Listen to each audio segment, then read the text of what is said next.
Thanks for joining us for this Breaking Lines podcast with Impact Analysis. This is the first part of a two-part interview with Robert Rogers, giving us some background on the genesis of Impact and also why this innovative new approach to analysis could revolutionize our understanding of how the game is played, coached and observed. In part 2, we go much deeper into the system from both an analysis and a recruitment perspective, where Impact show us how traditional methods of scouting may not give you the player you thought you were getting.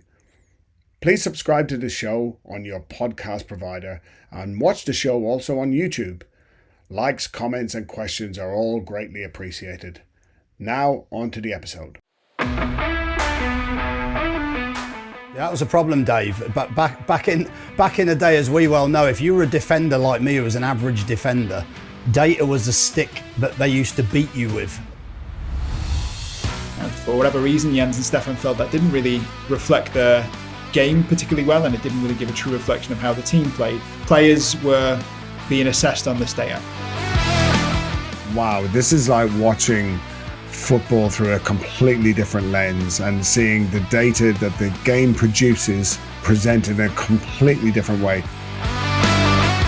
That's when probably looking at one individual number can probably harm you in a way, specifically when you look at something like a packing KPI. I think the clubs that are a long way down the use of data within their pathway, they kind of understand this. I can go backwards, sideways, I can go absolutely nowhere, but yet I get a completed pass, I get a number of passes. I could end up with 100 passes in the game, but actually none of my passes are effective. So Chief from the university said actually none of the data within football gives you a true idea about what happened in the game. The correlation to the end result, as in which team goes on to win the game, if they had more ball possession, if they had higher amount of duels won, was actually very low.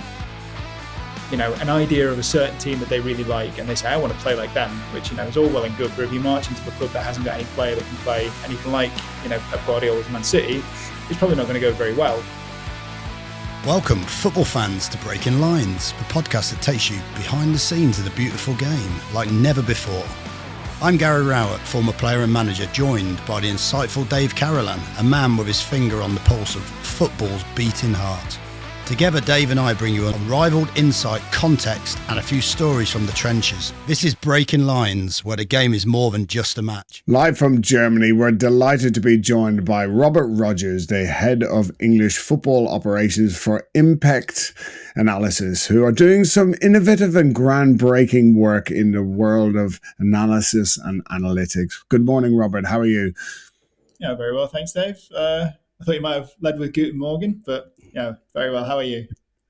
I'm fine, thanks. Yes, and having recently phoned you, it was intriguing to see that your answer phone message is bilingual in both German and English. So you've been there a while now, an Englishman abroad. How and when did you end up in Germany? Yeah, it's been 5 years now, so it feels a lot longer considering that includes the period of COVID where I might as well have been living back in England.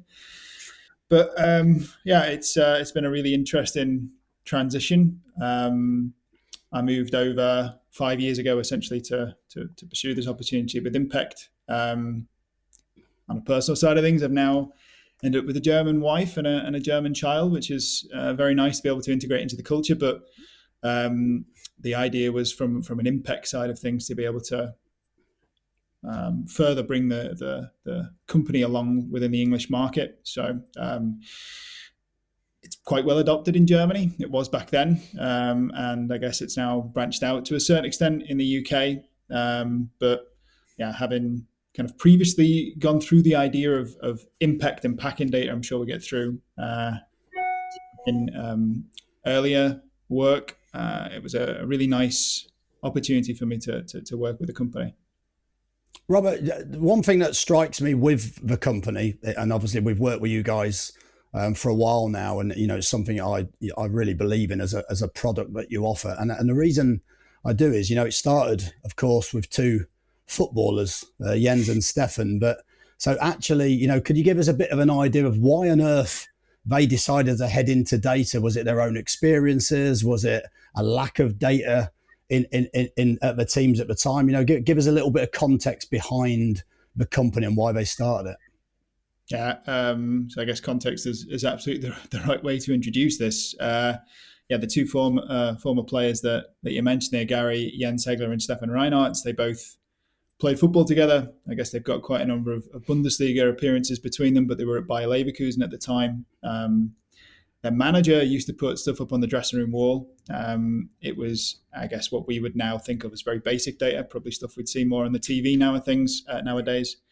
So you're talking about possession of the ball, pass completion rates, aerial duel rate, distance covered. For whatever reason, Jens and Stefan felt that didn't really reflect their game particularly well, and it didn't really give a true reflection of how the team played. But for better or for worse, the players were being assessed on this data. So that was kind of the initial idea that, well, perhaps what we're being assessed on is not groundbreaking and not really telling us a true story. This is around about 2014 time. And around about the same time, they were invited to a debate at the Sports University of Cologne here. I guess it's a very important university when it comes to sport within the country. And the head of data from the university actually went through essentially individually for each sport the correlation to the end result for individual data that was being used at the time.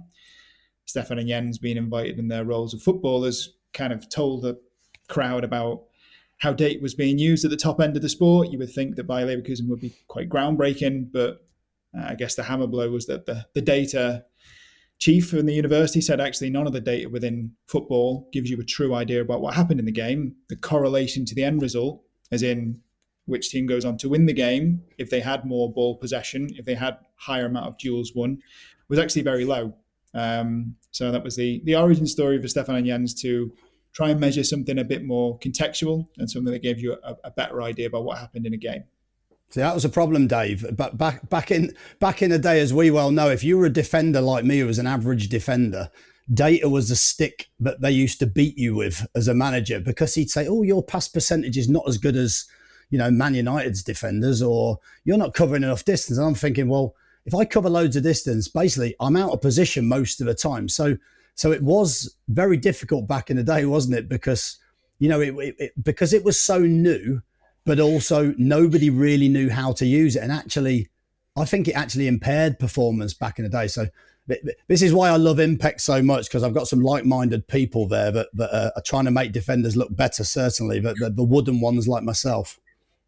Well, I think you also can look at the stories that have come out of Bolton, where if you hadn't run 10K in a game, you didn't play, So in the early days of analysis, we had crude tools providing crude data. And it was really easy to make a correlation between run far and win, or have lots of the ball and win. Whereas actually, it's nothing like that, really, Robert, is it? It's not as basic and as simple as that. No, and I guess it's just human nature to look for an absolutism and say, we'll figure it out by doing this or that. It's thankfully the game is far more nuanced than that, and there's many different ways to win a game of football. So as much as we try and measure things that have a higher correlation to the end result, it is actually one of the main things that we will mention, that there's no real way of playing the game that we believe is correct. We just want to be able to describe it for the clubs so that they can fit things to their game model and describe how well they've played and fit to it, whether that's from an analysis perspective or whether they're trying to recruit somebody that would fit in line with that type of way.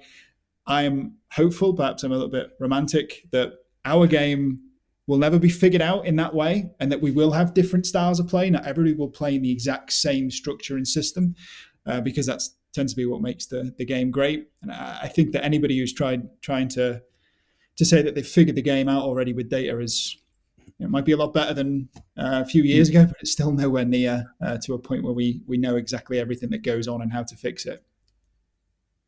Robert, to get the data, give people an understanding of a company like Impect. So, obviously we've mentioned, the two guys that sort of founded the company, yourself and different people, but there's over, is it something like 150 people involved in the process of creating some of these reports? And, how does that sort of work? Give us an idea of the size of the operation.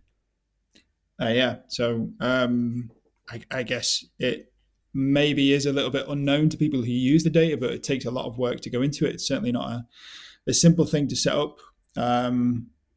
So basically, we have two different arms. We have here in Germany, I guess our office here that has maybe around about 30 people. It's data scientists, software developers, because we have our own platform. There's people that will write reports and be kind of experts on the game of football, and people who will do customer care, so that the people who are actually using the data get an idea of things.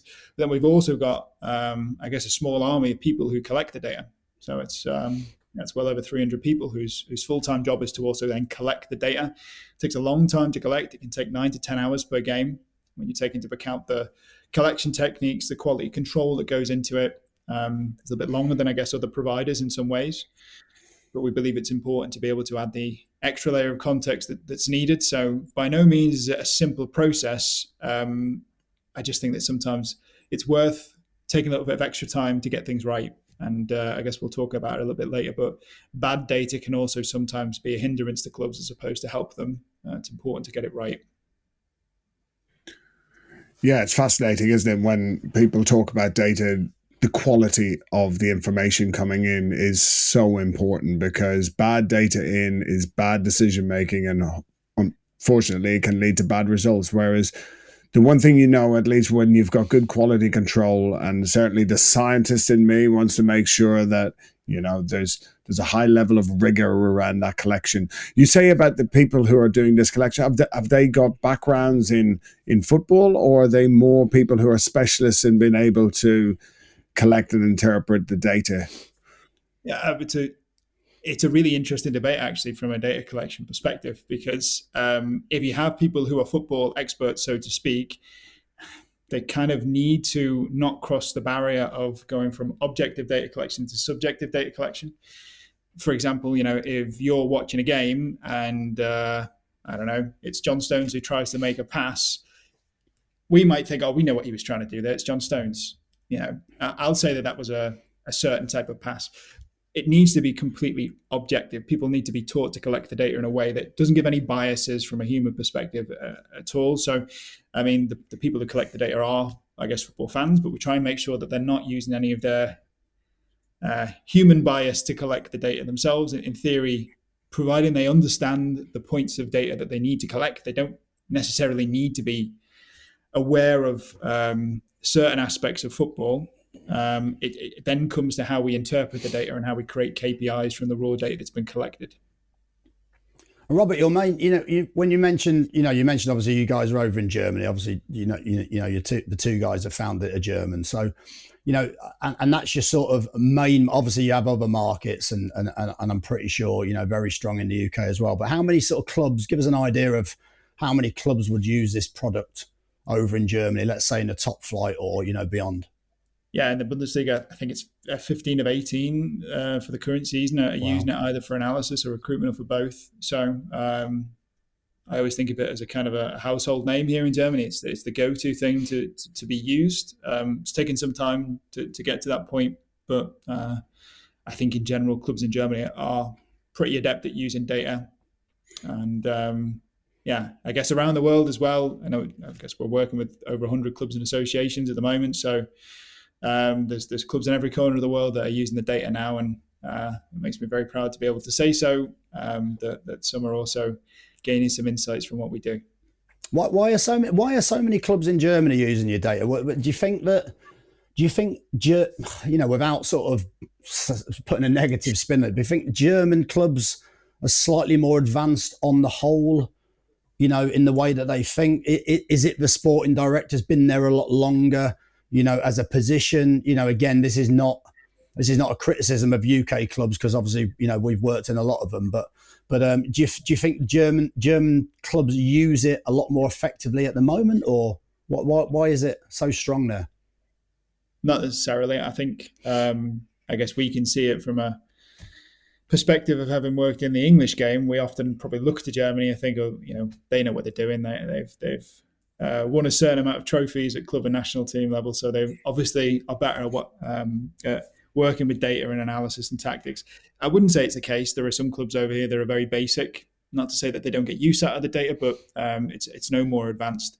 I'd certainly say the Premier League itself is probably the most advanced league in terms of using data. So it's not the case that the Bundesliga is any better. The Premier League, I guess, are using different data providers. I often think that it's, first of all, due to the fact that our company is German. I guess we were first to speak to a lot of the clubs, and they were able to adopt this kind of technique that we have of using data. Whereas in the UK, you spoke about it in previous podcasts, that data was used from a certain point onwards, and I guess the likes of an Opta, it being shown on TV, everybody became aware of a certain way of seeing the game with data. And they've just kind of run with it and decided that approach is the right way. And obviously it's been added to and it's been contextualized to a certain extent. But very often when we speak to English clubs and they're not aware of what we do, it's almost like starting from scratch. The way that we see the game is a completely different point of view with data. It's not the case in Germany. I think this whole idea of packing, which is the name of the data that we collect, is kind of ingrained into the whole ethos of German football as a whole. So, Robert, you brought us on to packing there, and it probably is the standout element when I saw the first presentation that you guys did. I think it was at Tottenham Hotspur Stadium a couple of years ago. And it was kind of, wow, this is like watching football through a completely different lens and seeing the data that the game produces presented in a completely different way. For those listeners or those people watching, describe to us the type of analysis that you do and why it's so different to the standard stuff that people would have been used to in the past. Yeah, thanks for saying it, David. I suppose the main idea is to try and measure effectiveness in a game.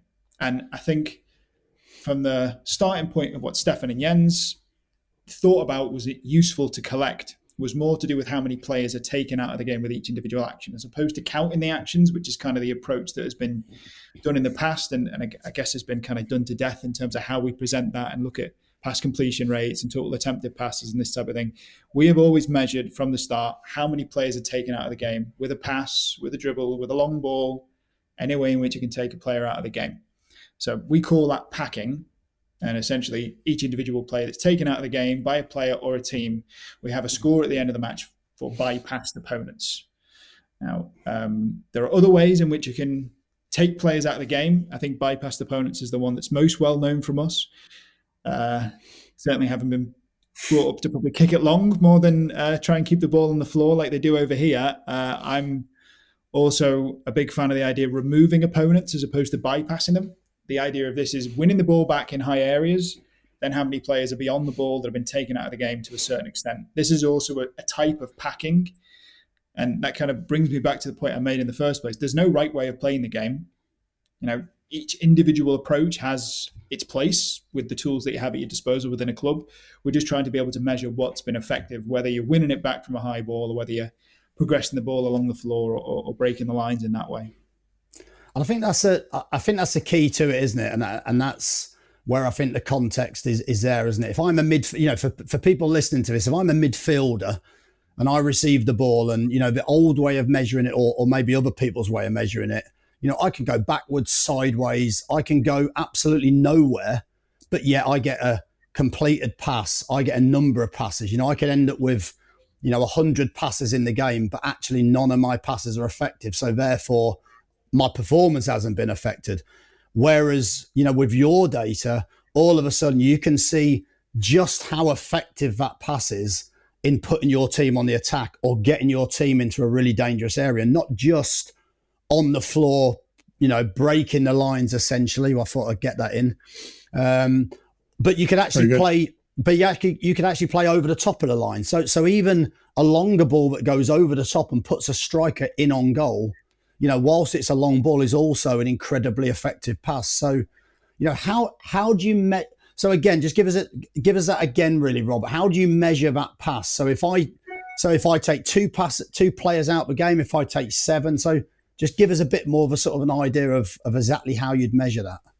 Yeah. So essentially, the people that would collect the data, when the ball is received by a player, that's the start of that player's possession. They would stop it there and they'd measure how many players are left between the ball and the center of the goal. To make it as objective as possible, obviously they know how many players are between the ball and the center of the goal. They don't have to interpret anything themselves. That's a fact, distance-wise, how many players are closer. And then, obviously, whatever the player does, whether they dribble, take a touch, make a pass, when the ball is then given to one of their teammates, we'd stop it on the first touch of the teammate. providing they then control that ball, we measure again how many players are left between the ball and the centre of the opposition goal. And we look at essentially how many players the players originally taken out of the game. So, let's say they started off with 7 players between the ball and the goal. They take a touch, they play a pass between the lines. It takes 3 opposition players out. They would get a +3 for bypassed opponents, very simply on that. I think, and also one of the things that I found really, really interesting, it was fascinating for me, is that we always see, a lot of the stats seem to be kind of not, a lot of the stats that companies show or TV show seems to be all around possession and all around all of those attributes. But also, you can also bypass defenders in a defensive action, can't you?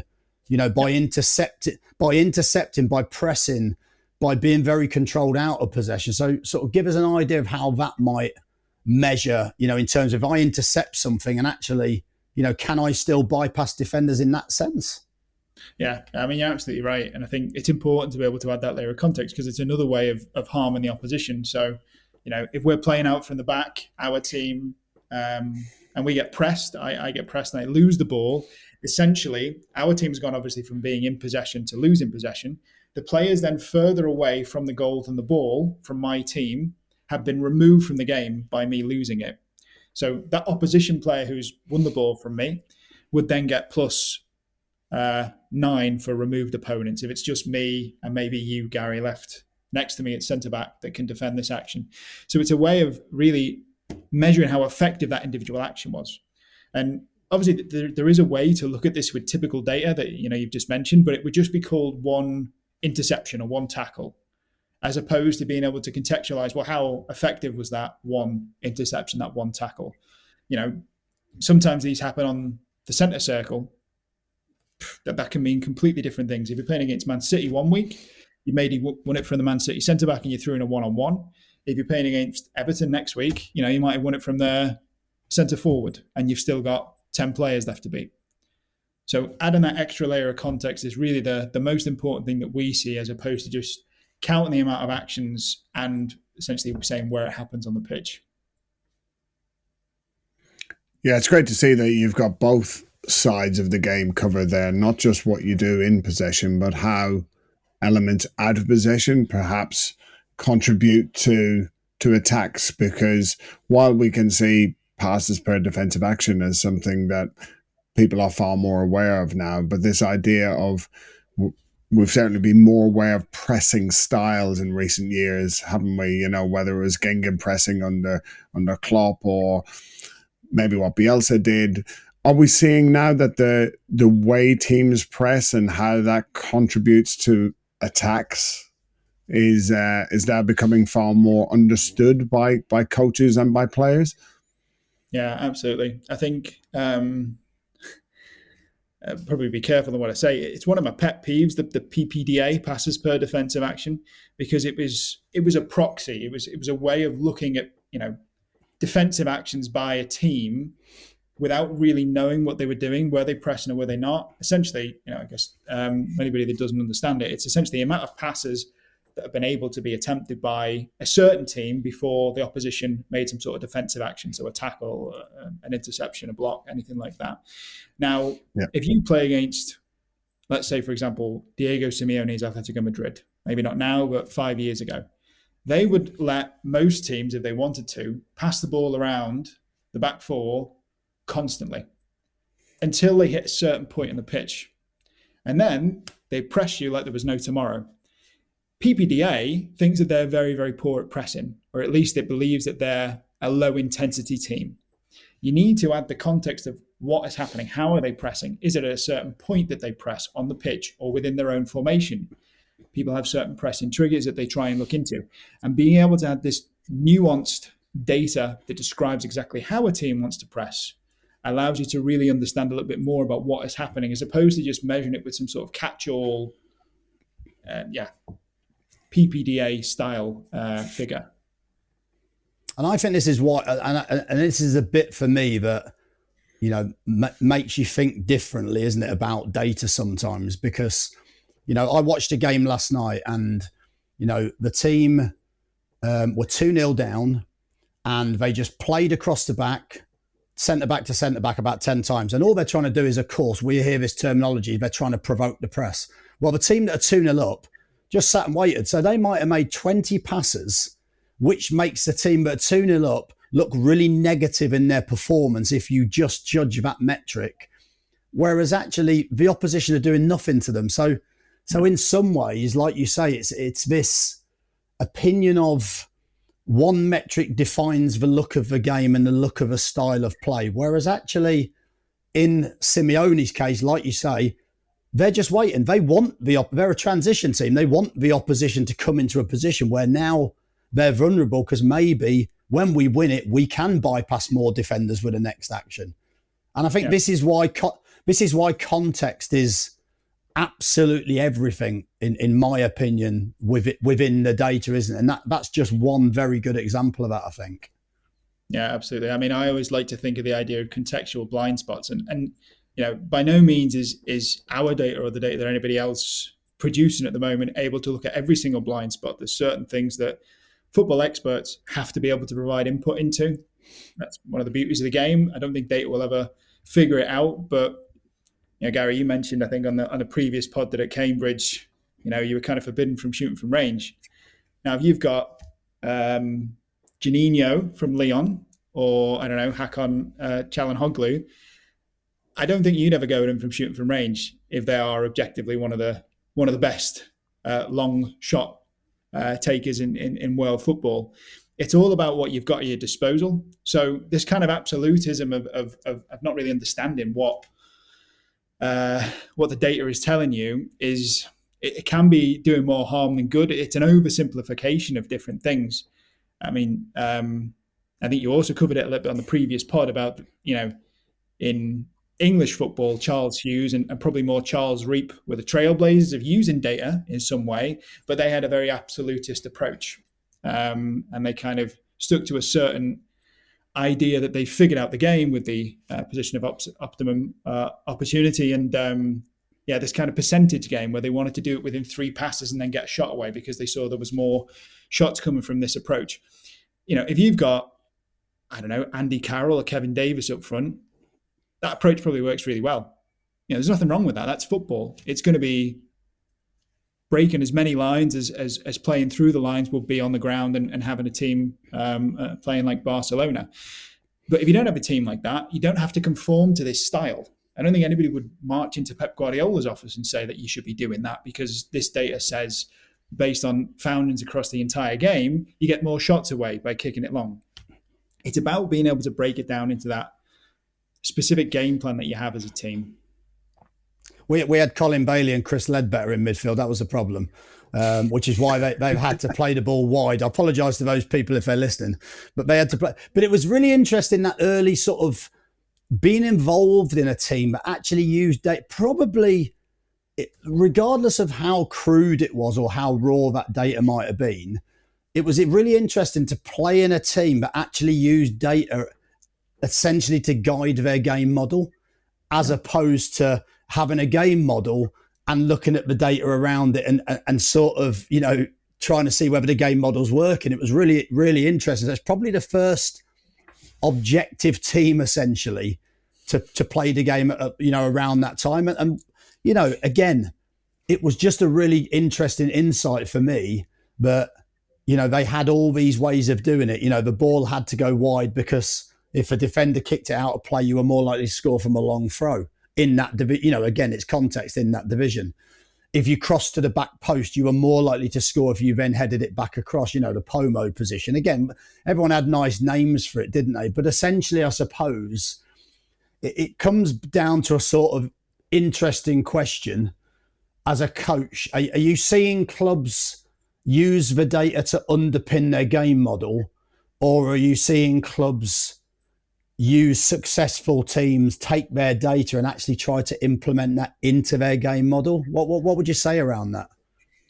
Yeah, I think there probably isn't a uniform approach in terms of how clubs use it. I'd like to say that every club has a club-wide approach, and regardless of whether there's a managerial change or not, they'll stick to a similar script. But very much it's not. It's a bit haphazard. So I think we often see now coaches trying to describe their game with the data that we produce. And I think that can be really, really useful. It probably brings us more onto the topic of recruitment, though, because you need to be able to have those tools at your disposal to play in this way. I think some people do take, an idea of a certain team that they really like, and they say, I want to play like them, which, is all well and good. But if you march into a club that hasn't got any player that can play anything like, Pep Guardiola's Man City, it's probably not going to go very well. The result business in the end of the day, and unfortunately we don't get enough time to be able to change things for the good of a club over a longer period of time. So I suppose people are trying to prop up their own game model based on this, but I think that's a really good thing. I think we're a big believer of everybody in a club being able to sing off the same hymn sheet. It's the general idea of having data that's not really complicated to understand. Essentially, as much as there's a lot of work that goes into collecting our data, we tend to try and present it in a way that just describes it as players taken out of the game. Because I think that everybody then in a training ground, whether there's somebody who has a background in data or whether it's a player who might not be that interested in it, or even the owner of the club, should theoretically be able to understand what that is, because that's essentially general football speak up and down the country. And if you can describe essentially how you want to take players out of the game and how many that is, it allows everybody to kind of not get lost in the detail of the data and talk about all these very complex models that should theoretically lead you to winning a match. You can at least explain it to everybody so that they understand and they're all on the same page in the end of the day.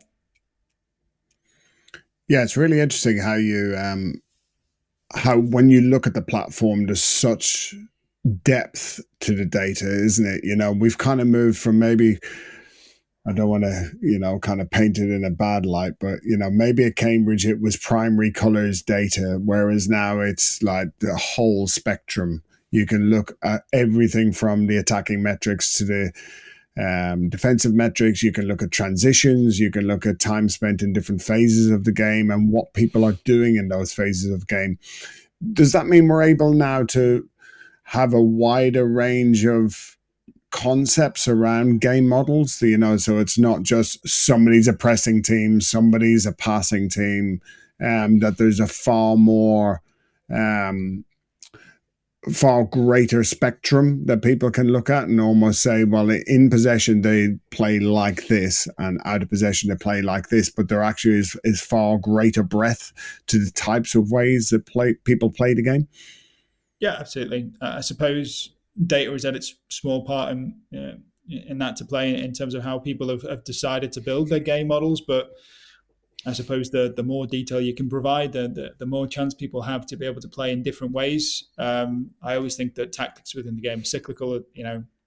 What everybody wants to play like at the moment, we could completely different in 20 years' time. And as I mentioned before, I think we don't want to figure out the game and tell everybody that, in order to win a football match, you need to complete a certain amount of passes and pass it on the floor, and you can't kick it long or shoot from distance because that's forbidden, and as there's a smaller chance of winning a game. We want to be able to describe what innovators and essentially coaches can do with the tools that they have at their disposal. So, if they can find a way of winning a football match, we want to be able to describe that as best as possible. If that's part of their game model and it's a slightly nuanced way of playing that's completely different to the team next to them, then the more that you've got a kind of the better way of doing that, providing it's measuring something that's actually describing the game. I think one thing we would look for, Dave, wouldn't we? If we're in a if we're in a football club, whenever we do it, you've obviously got your game model. You've got probably a lot of the data that maybe shapes how you want to play. So, it won't be every part of the data would be necessary. It's all relevant, but wouldn't necessarily be something we would focus on. But you're looking for trends all the time, aren't you? We're looking for patterns all the time.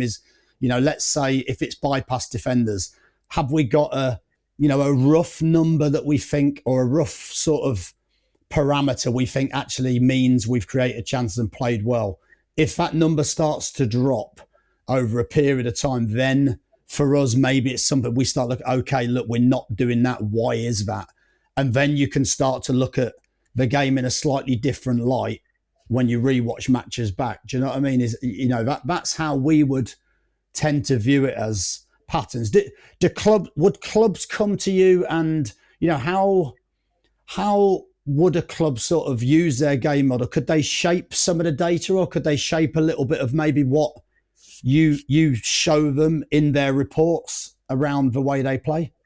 Yeah, so I guess different clubs are at different stages in terms of how they want to use data, but certainly from measuring how they've played on the pitch, we create custom reports for some teams that will measure specifically what they believe, whether it's a certain number of players they need to bypass, or whether it's how often their own defensive line needs to be broken. We can break that down for them. I think some clubs who are quite advanced on their investment in data and use of data will even have their own platforms that gives different layers of access to coaches from the first team staff to owners, to be able to let them have a little look at how the team's been playing and whether they've hit those kind of OKRs that they've got of what's absolutely key to winning their games. I think it's nice to have that overall approach.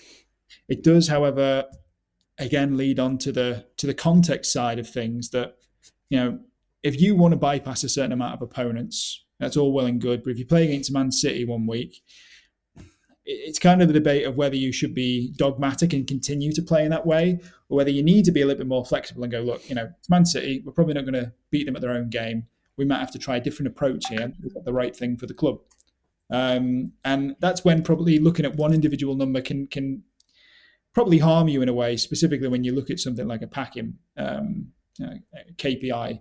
But I think the clubs that are a long way down the use of data within their pathway, they kind of understand this, and the people who are actually assessing the game based on that data will be aware of the fact that it's not going to be exactly the same every single week. You need to add the context of how the team's going to play.